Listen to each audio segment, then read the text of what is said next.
Hello everyone, today we will talk about how to fix or how to solve the problem of operations on the application of Zoom. You will click on settings. In this page you can click on apps, default apps, app settings. On above you can search about Zoom and you will enter.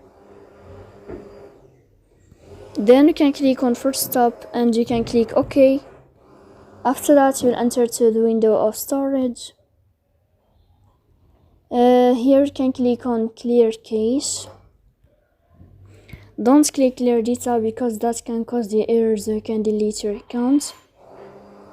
In the end you can turn off your phone and you can turn on your phone again. So please don't forget to support us by like and subscribe. See you next time in another video and thank you for your attention.